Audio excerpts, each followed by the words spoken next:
Hello, I'm Susan Patricelli-Regan, and I am your host for Connecticut Valley Views. My guest today is Dr. Jordan Grossman.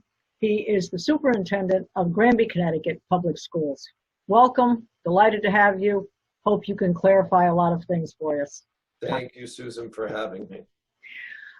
This has been quite a challenging spring and summer. Can you give us a quick update on what was happening during that sort of close of school and how you addressed those issues?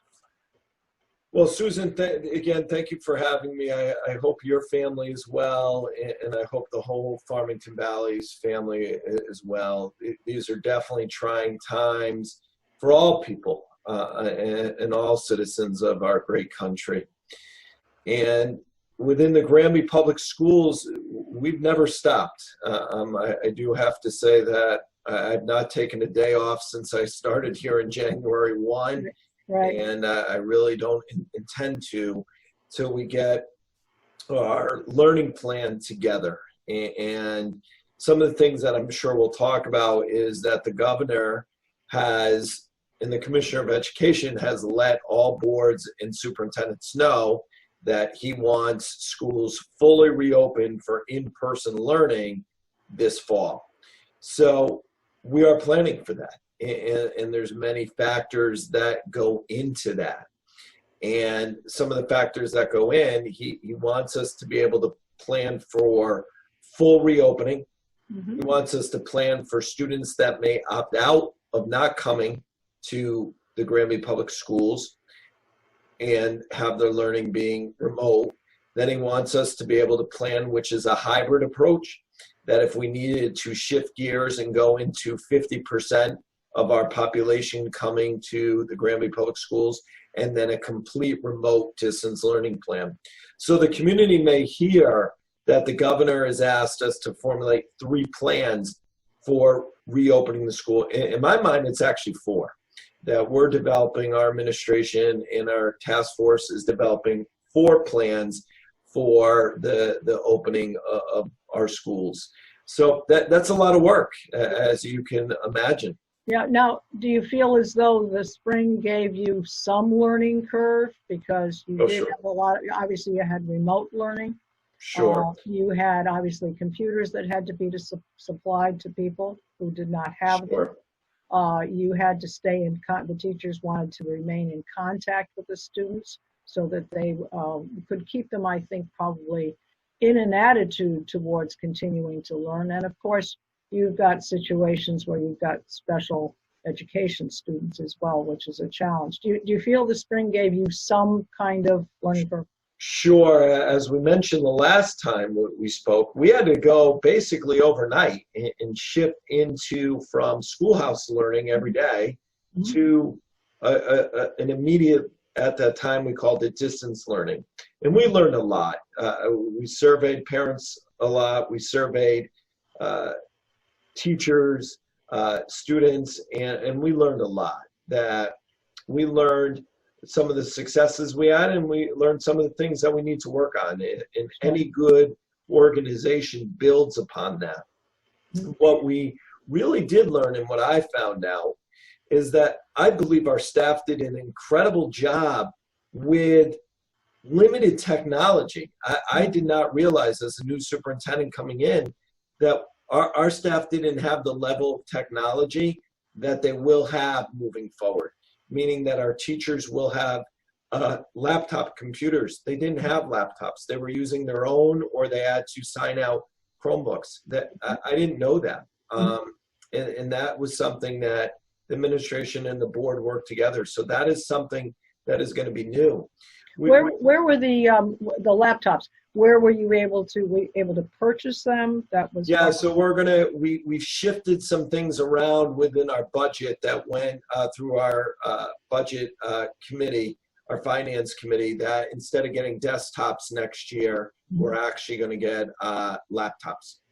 So it was a whole replacement cycle that we just shifted around based upon where we are. Mm-hmm. Some of the other things that we learned is that synchronous learning and real-time learning is something that we need to put more into action within our plan. students need to connect more with teachers on a daily basis. So if we need to go into a remote learning plan, that's the difference between synchronous and asynchronous. Synchronous is real time, live. Asynchronous is the posting of materials and watching videos. We're going to try to balance our approach that it's a more synchronous type of learning environment if we need to get to that part of what the governor may issue to us of a full remote distance learning plan.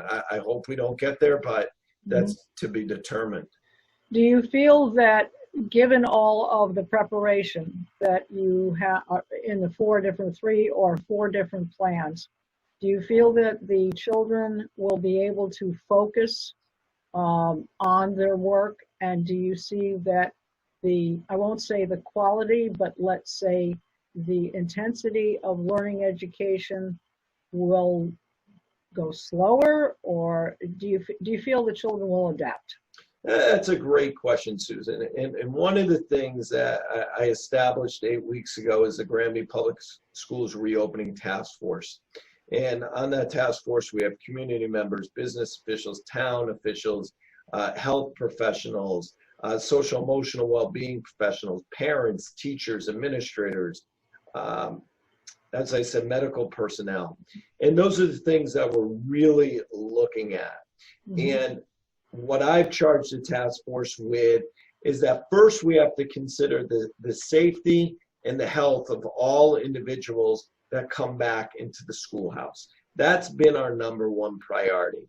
That if you do not feel safe coming in, then I promise you learning and good instruction won't happen.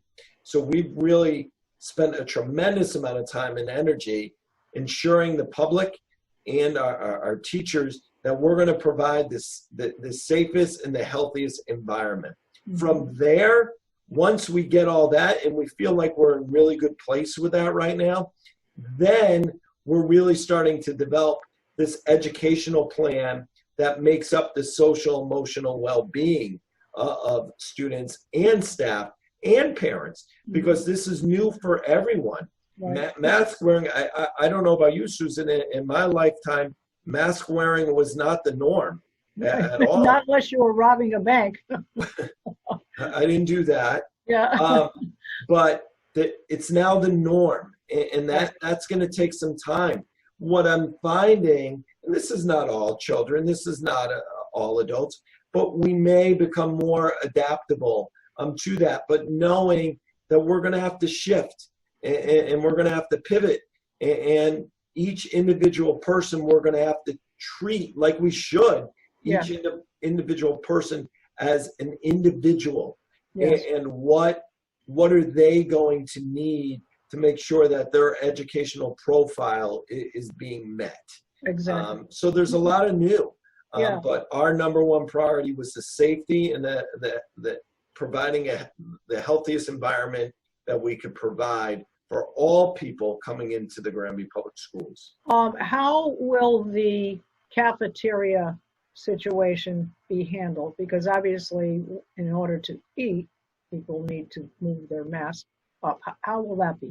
Yeah, so let me talk about that a little bit. Right now, today's date is July 16th.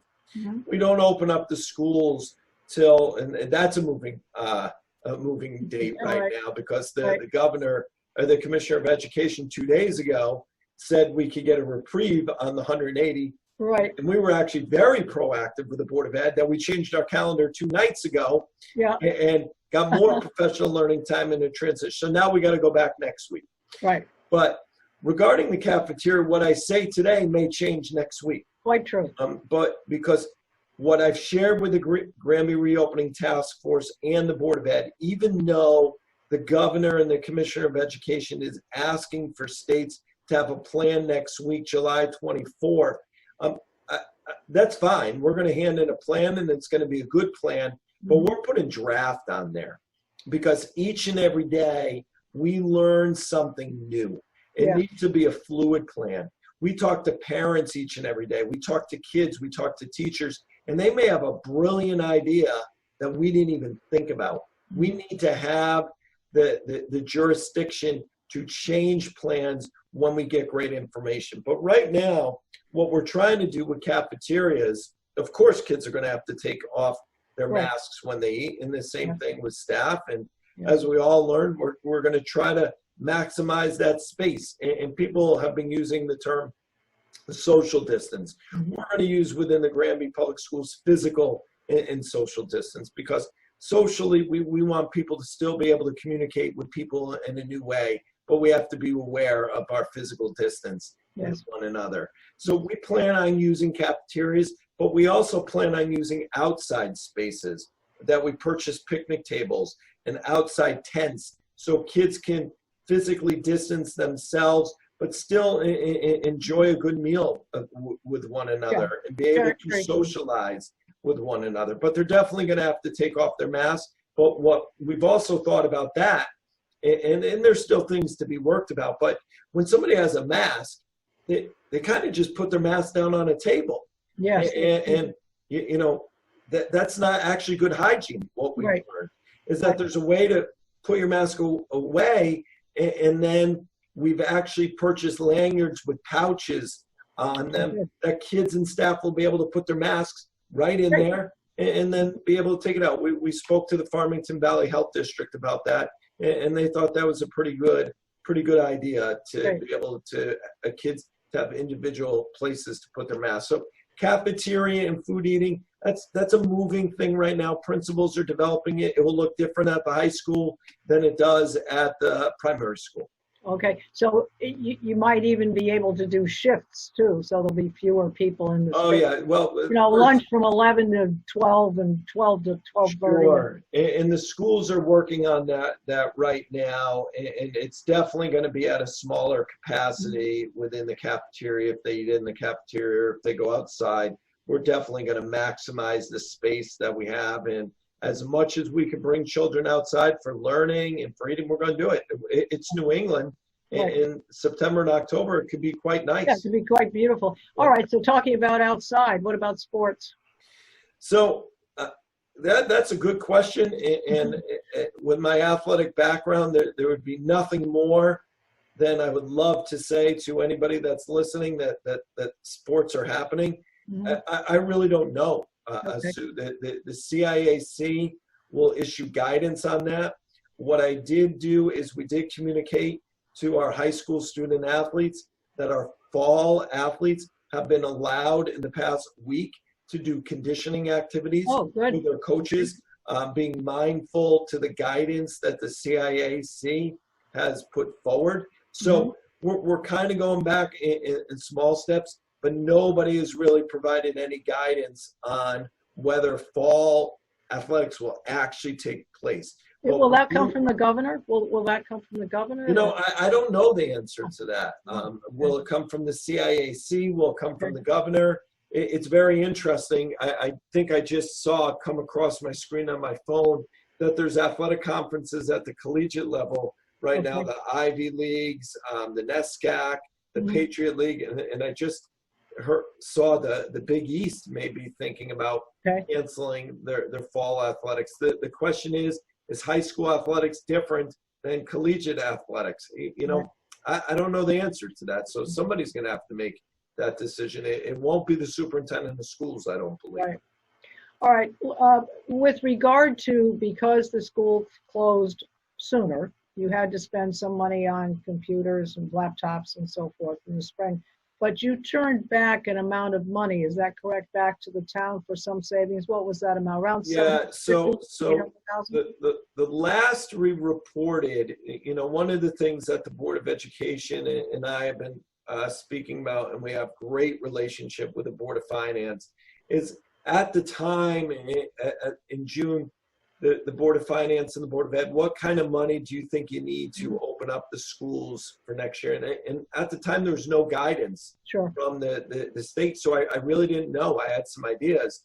So we felt the most responsible thing to do was not to buy ahead, or was just, if we didn't spend it, to give it back to the town and form the relationship that if we needed something for next year, that we would keep an open dialogue and an open communication. Mhm. And as of the last Board of Finance meeting, we were looking at $705,000 that we were looking to give back. Now that's a moving number because we didn't close out. We're just finishing closing out our books.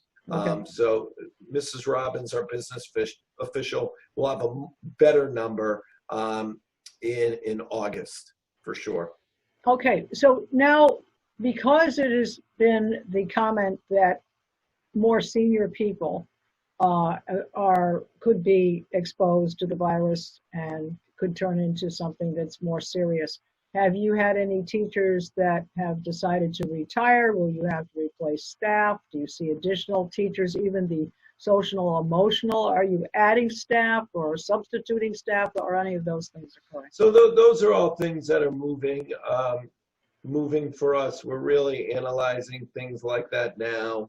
It'd be really premature for me to say, do we have all staff coming back? Right now, I don't have a complete handle on that, and we shouldn't because our plan isn't finalized yet. We're expecting and hoping that all our staff come back. We've communicated with staff. If they have any concerns, I gave them my cell phone number or contact human resources or their building principal. One of the things to your question is there staff that we may be adding that wasn't budgeted for? We're looking at those things, and once our plan is finalized, we'll really have a better answer to our exact needs. Mm-hmm. Well, I mentioned the special education students. How is that going to happen? Are they going to still, be transferred around to the schools they've been going to, or is that something you still have to address? So each student has, as you know, an IEP, an individualized education plan. And when we switch from schoolhouse learning to remote distance learning, that truly was a disruption to all students, meeting all students' goals. But it was probably harder, if not harder, for students that had an individualized education plan. For example, if they received speech therapy or physical therapy, that's just a difficult thing to do remotely. So our Director of Pupil Services is really working hard on really analyzing what, if we go schoolhouse learning, we'll be all right. We'll be able to fall within and meet IEP goals. But if a student had some medical concerns that they can't come back, we got to figure out a way to really meet the IEP or 504 plans or medical plans of kids. And that's what we're working through right now. We're going to need to do a better job, and we know that. We've acknowledged that, and parents are working with us. And that's what's nice, is that parents recognize it, but they also, as a parent, you're going to want the best education that you can for your child. Sure. All right. So now the governor has given you these 3 or 4 directives, or he's given 3, you're planning for 4. Have you had a sense from the parents as to the percentage that may choose to stay home? Yeah. So we announced in our task force meeting the other night and to the Board of Ed, we gave a tentative survey out, to a questionnaire, we actually called it, to families. And we have about 1,800 students. We've received maybe 1,250 back, which is a pretty good number. That we're balancing right now about 68% of our students coming back, about 25 that are unsure, and then a small number was a no. Okay. So now, with regard to vaccines and so forth, there are some parents, I'm not saying specifically in Granby, but there are some parents in the school systems across the United States who have not wanted to have certain vaccines that have been historically required to go to school. If and when there is a vaccine that's available, do you, or is this also something that needs to be decided? Will it be required for teachers to take the vaccine or the students to have the vaccine? Do you see any thoughts on that? So someone a lot more important than me is probably going to make that decision for me. Okay. That I can't anticipate that the Granby Public Schools would be making a decision about vaccination, and then Simsbury Public Schools would be making another decision regarding vaccination. I believe we're going to be told, just like with the vaccination that's at the Capitol right now, the discussion that's going on with vaccinations right now, somebody's going to make that decision for me. With regard to, again, getting back to the lunch thing, how will it be handled? Is Granby, or I guess Granby in this particular case, because we're talking about our schools, are they going to provide lunches at home? Or will parents take care of that if they decide to either keep their children at home, or you have to remain at home, or it's a hybrid? That's a good question. During this whole pandemic, for the last 4 months of school, we did provide breakfast and lunches for students that were in need. And students were going to the middle school, and their families were going to the middle school, and they were picking up box breakfast or bag breakfast and bag lunch. We will continue that if there are, if we're full schoolhouse learning, our plan is that it will be a grab and go. Okay. It will be boxed lunches and boxed breakfasts. And if there are families that are not coming back to the schoolhouse, that they will be provided the same opportunity, that if they wanted to pick up the bag lunch or the bag breakfast, they could. Have you, well, I'm sure you have had the discussion about transportation. How will the school buses and vans and so forth, are we going to have fewer students on the bus, or they have to sit, one student per seat, or do you see needing more buses or more trips, or how's that going? So right now, the state has issued specific guidelines of what buses need to look like in the capacity. And the state has said we can provide full capacity buses. Kids and drivers need to be masked. One of the things that they recommended is that load from the back to the front. We're actually analyzing that because we actually feel our kindergartners should sit in the front. We're actually looking at assigned seats. But one of the things that we did put in this questionnaire to families is we're actually encouraging families to drive their children. And we actually have a high percentage of families that are willing to do that. So we're spending our energy on two things: looking at buses and providing the safety and well-being of buses with the cleanliness of the buses after each run. They'll be sanitized, and then they pick up the next run. But we're also planning on that we may have higher traffic at our schools and kind of staggering times of when buses are coming and when parents are dropping off their kids. Sure. Now, with regard to, we know that you've had input from parents. You've obviously, your staff has been working very hard, and we congratulate you because we have been watching the Board of Education meetings. We see how comprehensive your plans are, how diversified according to the situation. I think you're trying to address all the potential issues, with obviously the landscape being somewhat of a question mark.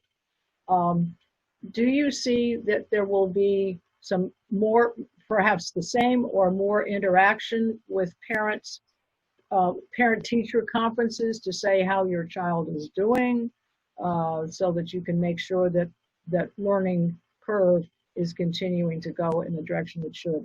I mean, you could do phone calls, I'm sure, but have you thought about that as well? Yeah, that's work that we've been thinking about, and work that we're really going to start getting into next week. And if it's full schoolhouse learning, there's going to be, of course, a lot more dialogue that is happening. It's when you have to start doing remote, like we're doing now, that we need to do a better job and form more communication plans of sharing how children are doing within the classrooms. And actually, at the end of the year, we did ask every K through 5 parent, every teacher to have an end of the year meeting with individual parents to just share how the year went, just to have some closure on the year. You know, teachers did a great job transitioning into what they were doing every day for for all of their careers, and then overnight. And parents in Granby, I couldn't ask for parents in Granby to be any kinder and respectful to the situation that we've been in. The parents have just been true partners. Kids have been true partners. Just a wonderful community of respect for what what we're trying to do within the schools, knowing that we're all here together to provide the safest and the healthiest and the best education with equity that we can. Well, I think that's half the battle. If everybody has, I mean, when you work on a project together, if you're on the same page, you can certainly meet the mission statement if everyone is moving in the right direction. And it would seem that I think your leadership that you have brought to it, nothing works well without the proper leadership. So we want to thank you for that. It certainly was not something that you counted upon when you took on this new job, but we very much appreciate you and your staff, all the hard work. Thank you. Thank you. Really appreciate it. Now, would you like to give a website for if anybody wants to follow with regard to that? Thank whatever messages you'd like to put. Thank you, Sue. On our website, there's a few things that are on there. Number one, all the great things that are happening within the Granby Public Schools. But we also have a tab there for the Granby Public Schools Reopening Task Force. And what I've tried to do is be as transparent as I can in any communication that I've provided to the community. Is every meeting that the Granby Public Schools Reopening Task Force has had is on that website live. Taped, anything that if a parent really wants to listen or the community wants to listen, they have every meeting. Right. Next week we'll be breaking out and we'll be branding a reopening website that will start putting information on the website regarding we never shut down, but how we're reopening our schoolhouses. So we'll be putting a website. So everything's on our website. Granby.k12.cc.us. Thank you. We're about to change our domain. Oh, okay. I got the GranbySchools.org, so you're 100% correct. Okay. Well, I just want to thank you again. Thank you. I hope it's been enlightening for our viewers, I'm sure. And if we need to do this again, we certainly will.